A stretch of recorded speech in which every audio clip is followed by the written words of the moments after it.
बेची के हमारी झूलानिया हो झूलानिया खोले पहना के दुकानिया बेचे हमारे झूलानिया खोले पहन के दुकानिया बेचे हमारे झूलानिया खोले पहन के दुकानिया। तब से बढ़ल बा परेशानिया हो परेशानिया खोले पहना के दुकानिया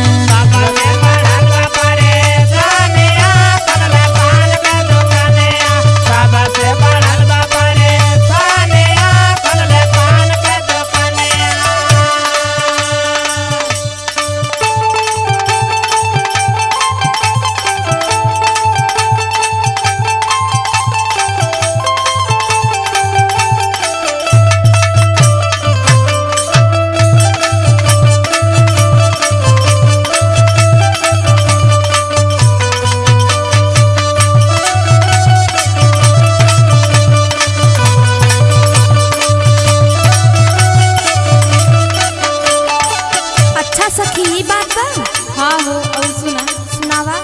दिन भर वही दुकानिए पे रहे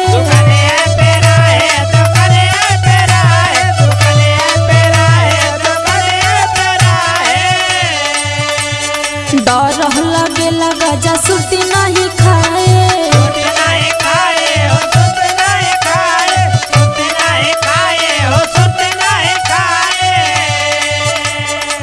आवेले वही जाना चानिया हो ना चानिया जब से खोला ले दुकानिया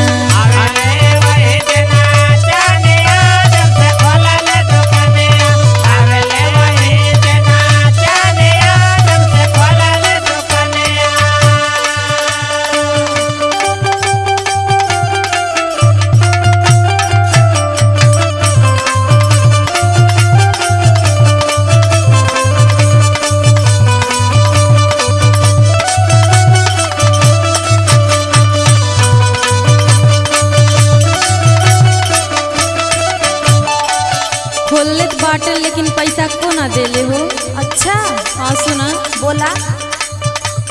पैसा कौड़ी साखी नहीं कहू हो देले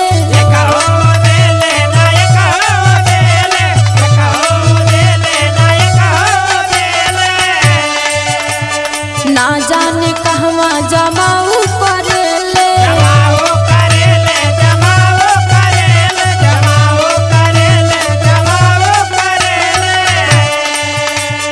बहुते होला हो सानिया खोलले पहना के दुकानिया